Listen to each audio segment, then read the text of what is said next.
spiritual enthusiast turned inspirational badass. Welcome to Peach on the Beach. I used to think quotes like this were a bunch of crap. I also didn't understand what the hell they were talking about.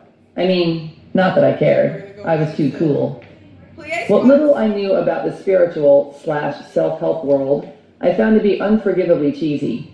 It reeked of desperation, rah-rah churchiness, and unwanted hugs from unappealing strangers. And don't even get me started on how grouchy I used to be about God. At the same time, there was all this stuff about my life that I desperately wanted to change, and had I been able to bulldoze through my holier-than-thouism, I could have really used some help around here. I mean, overall, I was doing pretty well. I'd published a couple of books, had a lot of great friends, a close family, an apartment, a car that ran, food, teeth, clothes, clean drinking water. Compared to the majority of the planet, my life was a total cream puff. But compared to what I knew I was capable of, I was, shall we say, unimpressed. I always felt like, come on, this is the best I can do? Really? I'm going to make just enough to pay my rent this month? Again? And I'm going to spend another year dating a bunch of weirdos so I can be in all these wobbly, non-committal relationships and create even more drama? Really? And am I seriously going to question what my deeper purpose is and wallow in the misery of that quagmire for the millionth time? It was a snore. I felt like I was going through the motions of living my lukewarm life with the occasional flare-ups of awesomeness here and there. And the most painful part was that deep down I knew I was a total rock star, that I had the power to give and receive and love with the best of them, that I could leap tall buildings in a single bound and could create anything I put my mind to, and what's that? I just got a parking ticket? You have got to be kidding me. Let me see that. I can't afford to pay this. It's like my third one this month. I'm going down there to talk to them right now. Then, doop-de-doo, off I go, consumed once again by low-level minutia, only to find myself, a few weeks later, wondering where those few weeks went and how it could possibly be that I was still stuck in my rickety-ass apartment eating dollar tacos by myself every night. I'm assuming if you're listening to this that there are some areas of your life that aren't looking so good either, and that you know could be looking a whole lot better. Maybe you're living with your soulmate and are joyfully sharing your gifts with the world, but are so broke that your dog is on his own if he wants to get fed. Maybe you're doing great financially and you have a deep connection to your higher purpose, but you can't remember the last time you wet your pants laughing. Or maybe you suck equally at all of those and spend your free time crying, or drinking, or getting pissed off at all the meter maids who have precision timing and no sense of humor who, in your mind, are partly responsible for your personal financial crisis. Or maybe you have everything you've ever wanted, but for some reason you still feel unfulfilled. This isn't necessarily about making millions of dollars or helping solve the world's problems, or getting your own TV show, unless that's your thing. Your calling could simply be to take care of your family or to grow the perfect tulip. This is about getting mighty clear about what makes you happy and what makes you feel the most alive, and then creating it instead of pretending you can't have it, or that you don't deserve it, or that you're a greedy, egomaniacal fathead for wanting more than you already have, or listening to what Dad and Aunt Mary think you should be doing. It's about having the cojones to show up as the brightest, happiest, badassiest version of yourself, whatever that looks like to you. The good news is that in order to do this, all you need to do is make one simple shift. You need to go from wanting to change your life to deciding to change your life. Wanting can be done sitting on the couch with a bong in your hand and a travel magazine in your lap. Deciding means jumping in all the way, doing whatever it takes, and going after your dreams with the tenacity of a dateless cheerleader a week before prom night. You'll probably have to do things you never imagined you'd do, because if any of your friends saw you doing it or spending money on it, you'd never live it down. Or they'd be concerned about you. Or they'd stop being friends with you because now you're all weird and different. You'll have to believe in things you can't see, as well as some things that you have full-on proof are impossible. You're going to have to push past your fears, fail over and over again, and make a habit out of doing things you're not so comfy doing. You're going to have to let go of old, limiting beliefs and cling to your decision to create the life you desire like your life depends on it. Because guess what? Your life does depend on it. As challenging as this may sound, it's nowhere near as brutal as waking up in the middle of the night feeling like someone parked a car on your chest, crushed under the realization that your life is zooming by and you have yet to start living it in a way that has any real meaning to you. You may have heard stories about people who had these major breakthroughs when the shit really hit the fan. They found a lump or got their electricity turned off or were moments away from having sex with strangers to buy drugs when suddenly they woke up, transformed. But you don't have to wait until you hit rock bottom to start crawling out of your hole. All you have to do is make the decision. And you can make it right now.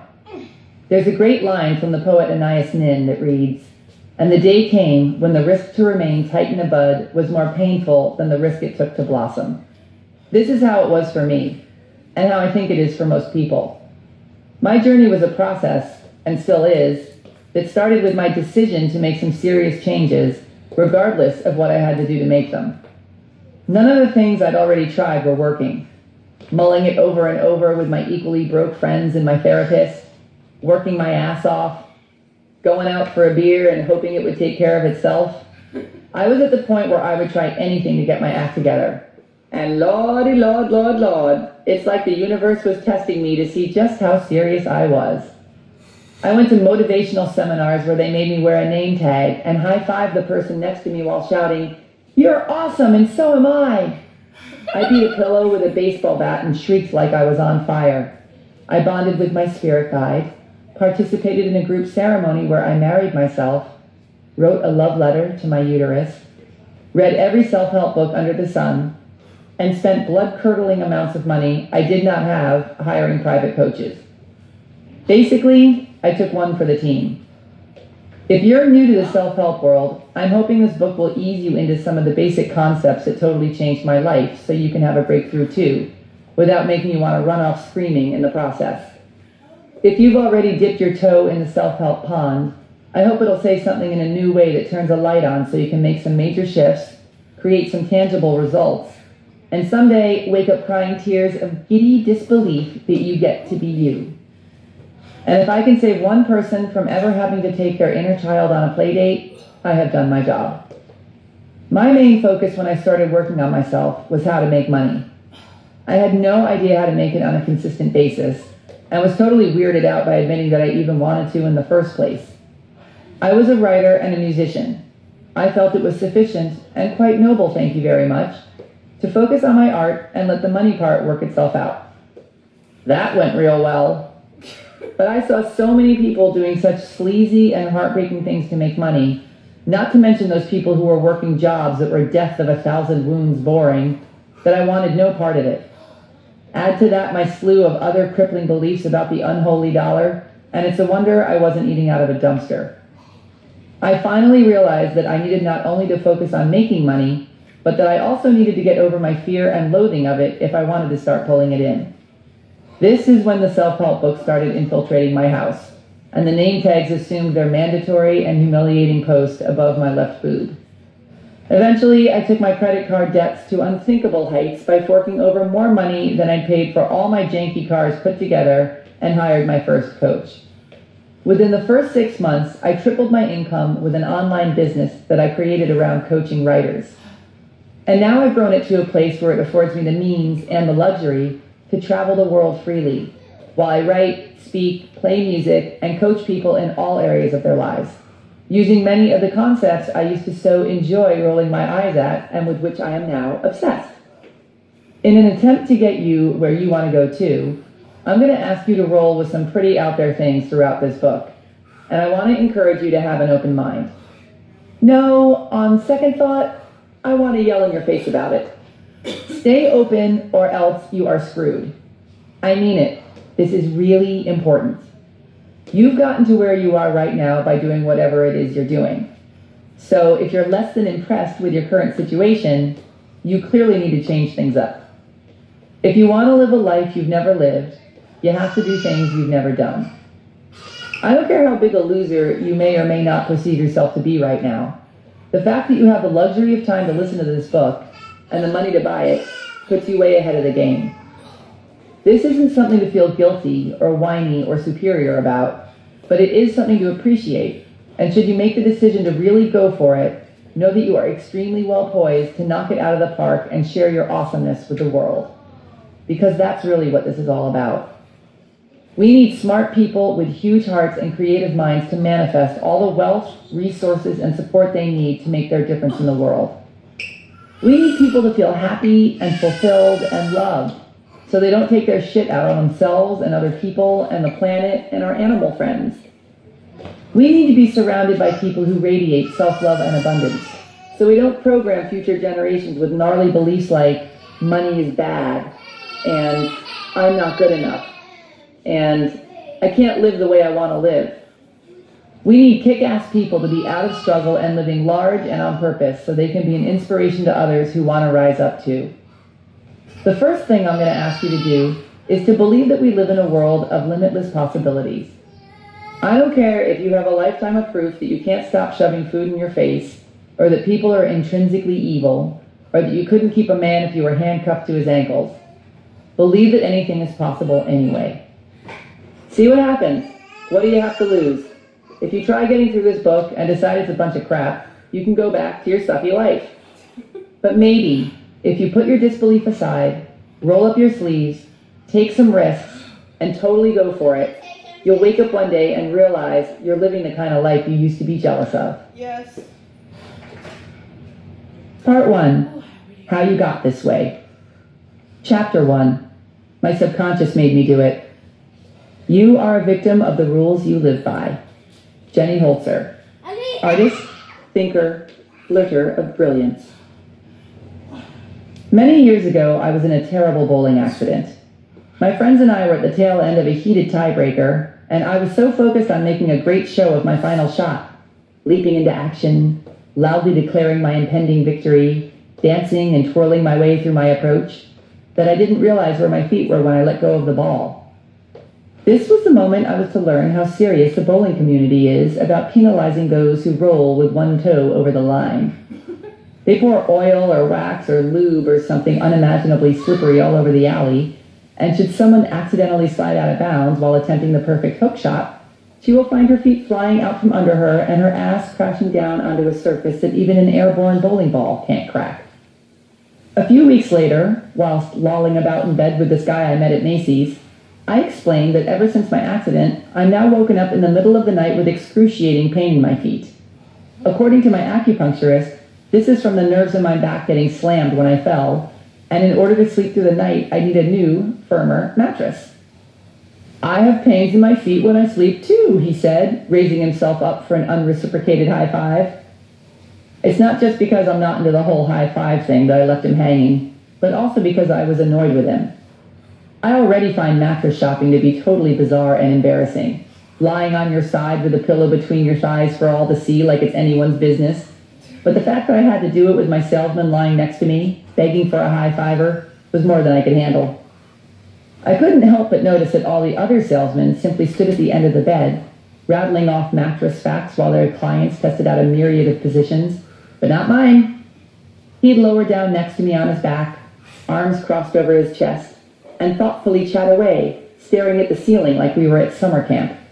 I mean, he was nice enough and incredibly knowledgeable about coils and latex and memory foam, but I was scared to roll over for fear he'd start spooning me. Was I too friendly? Should I not have asked him where he was from? Did he think I meant something else when I patted the empty space next to me to test the pillow top?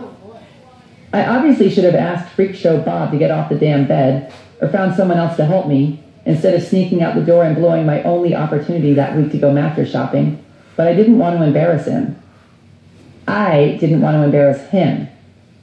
This is pretty much how my family was trained to deal with any sort of potentially uncomfortable interaction. Along with the fail-safe method of running in the opposite direction, other tools in our confrontation toolbox also included freeze, talk about the weather, go blank, and burst into tears the moment you're out of earshot. Our lack of confrontation management skills was no great surprise, considering the fact that my mother comes from a long lineage of wasps. Her parents were the type who believed that children were to be seen and not heard, and who looked upon any sort of emotional display with the same horrified disdain usually reserved for cheap scotch and non-Ivy League educations. And even though my mother went on to create a household for us that was as warm, loving, and laughter-filled as they come, It took years for me to finally learn how to form a sentence when presented with the blood-chilling phrase, "We need to talk." All of this is to say that it's not your fault that you're fucked up. It's your fault if you stay fucked up. But the foundation of your fucked upness is something that's been passed down through generations of your family, like a coat of arms or a killer cornbread recipe, or in my case, equating confrontation with heart failure. When you came screaming onto this planet, you were truly a bundle of joy, a wide-eyed creature incapable of doing anything but being in the moment. You had no idea that you had a body, let alone that you should be ashamed of it. When you looked around, everything just was. There was nothing about your world that was scary or too expensive or so last year as far as you were concerned. If something came near your mouth, you stuck it in. If it came near your hand, you grabbed it. You were simply a human being. While you explored and expanded into your new world, you also received messages from the people around you about the way things are. From the moment you could take it in, they started filling you up with a lifetime's worth of beliefs, many of which have nothing to do with who you actually are or what is necessarily true. For example, the world is a dangerous place. You're too fat. Homosexuality is a curse. Size matters. Hair shouldn't grow there. Going to college is important. Being a musician or an artist isn't a real career, etc. The main source of this information was, of course, your parents, assisted by society at large. When they were raising you, your parents, in a genuine effort to protect and educate and love you with all their hearts, hopefully, passed on the beliefs they learned from their parents, who learned them from their parents, who learned them from their parents. Most people are living in an illusion based on someone else's beliefs. The trouble is, many of these beliefs have nothing to do with who they actually are or what is actually true. I realize I'm making it sound like we're all crazy, but that's because we kinda are. Until we wake up, which is what this book will hopefully help you do. Here's how it works. We as humans have a conscious mind and a subconscious mind. Most of us are only aware of our conscious minds, however, because that's where we process all of our information. It's where we figure things out, judge, obsess, analyze, criticize, worry that our ears are too big, decide once and for all to stop eating fried food, grasp that 2 + 2 = 4, try to remember where the hell we left the car keys, etc. The conscious mind is like a relentless overachiever, incessantly spinning around from thought to thought, stopping only when we sleep, and then starting up again the second we open our eyes. Our conscious mind, otherwise known as our frontal lobe, doesn't fully develop until sometime around puberty. Our subconscious mind, on the other hand, is the non-analytical part of our brain that's fully developed the moment we arrive here on Earth. It's all about feelings and instincts and erupting into ear-piercing temper tantrums in the middle of supermarkets. It's also where we store all the early outside information we get. The subconscious mind believes everything because it has no filter. It doesn't know the difference between what's true and what's not true. If our parents tell us that nobody in our family knows how to make money, we believe them. If they show us that marriage means punching each other in the face, we believe them. We believe them when they tell us that some fat guy in a red suit is going to climb down the chimney and bring us presents. Why wouldn't we believe any of the other garbage they feed us? Our subconscious mind is like a little kid who doesn't know any better and, not coincidentally, receives most of its information when we're little kids and don't know any better, because our frontal lobes, the conscious part of our brain, hasn't fully formed yet. We take in information via the words, smiles, frowns, heavy sighs, raised eyebrows, tears, laughter, etc. of the people surrounding us with zero ability to filter any of it.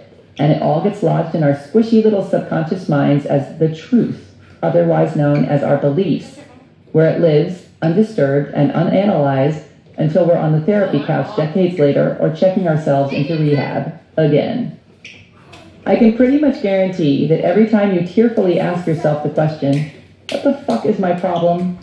The answer lies in some lame, limiting, and false subconscious belief that you've been dragging around without even realizing it, which means that understanding this is majorly important. So let's review, shall we? Number 1, our subconscious mind contains the blueprint for our lives. It's running the show based on the unfiltered information it gathered when we were kids, otherwise known as our beliefs. Number 2, we are, for the most part, completely oblivious to the subconscious beliefs that run our lives. Number 3, when our conscious minds finally develop and show up for work, no matter how big and smart and highfalutin they grow to be, they're still being controlled by the beliefs we're carrying around in our subconscious minds. Our conscious mind thinks it's in control, but it isn't. Our subconscious mind doesn't think about anything, but is in control. This is why so many of us stumble through life doing everything we know in our conscious minds to do, yet remain mystified by what's keeping us from creating the excellent lives we want. For example, let's say you were raised by a father who was constantly struggling financially, who walked around kicking the furniture and grumbling about how money doesn't grow on trees, and who neglected you because he was always off trying, and for the most part failing, to make a living.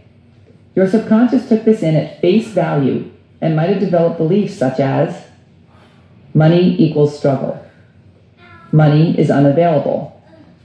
It's money's fault that I was abandoned by my father. Money sucks and causes pain. Cut to you who, as an adult, in your conscious mind, would love nothing more than to be raking in the dough, but who is subconsciously mistrusting of money, believes it's unavailable to you, and who worries that if you make it, you'll be abandoned by someone you love. You may then manifest these subconscious beliefs by staying broke no matter how hard you consciously try to make money, or by repeatedly making tons of money and then losing it in order to avoid being abandoned, or in a plethora of other frustrating ways.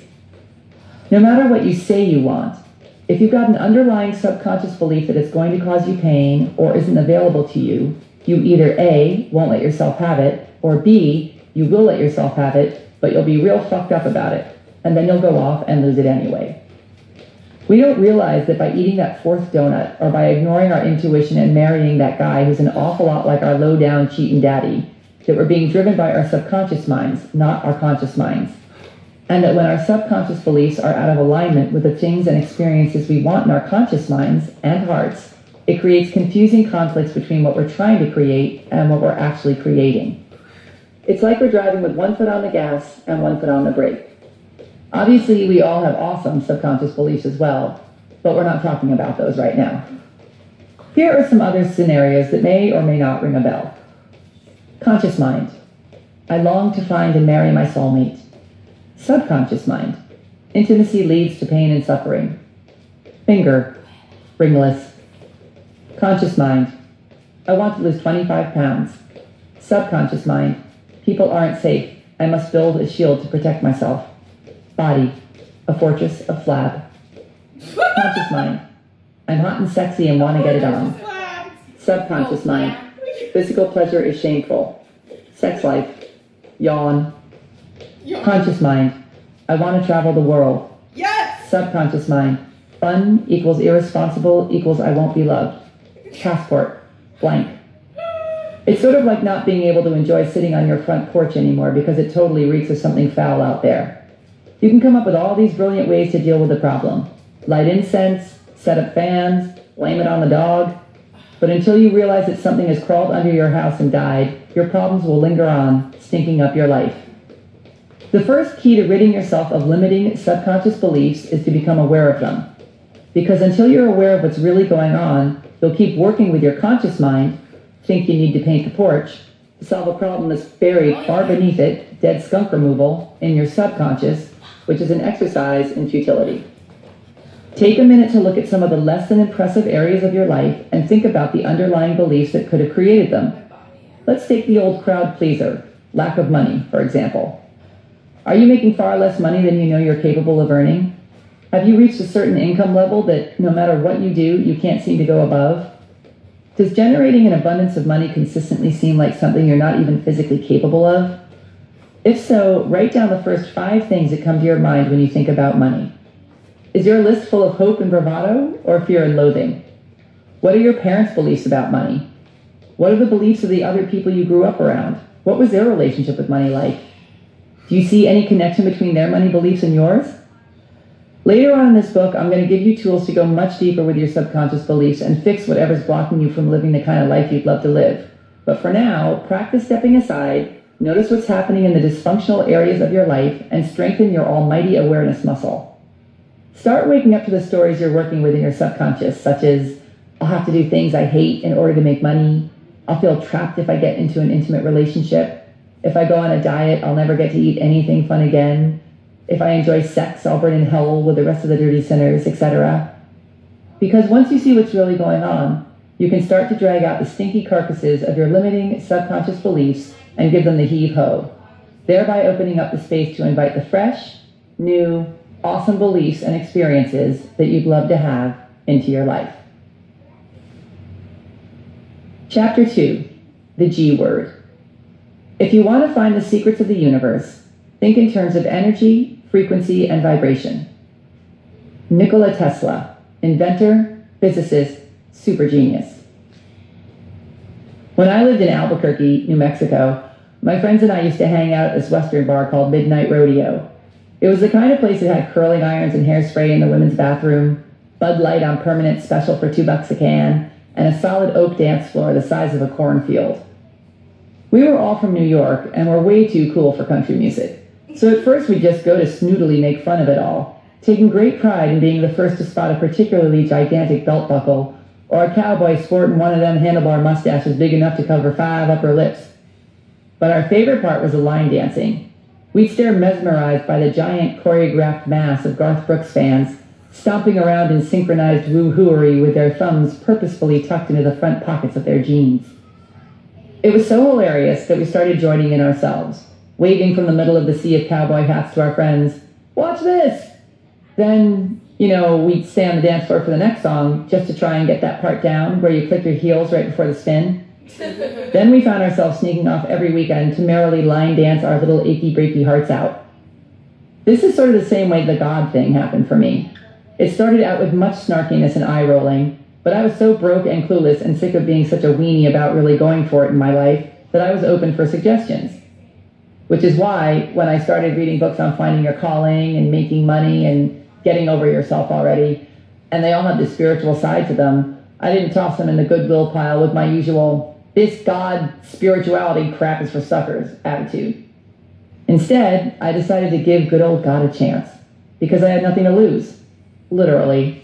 And lo and behold, some of it wasn't totally idiotic. So I started reading more about it. Then I started studying it. Then I started putting it into practice.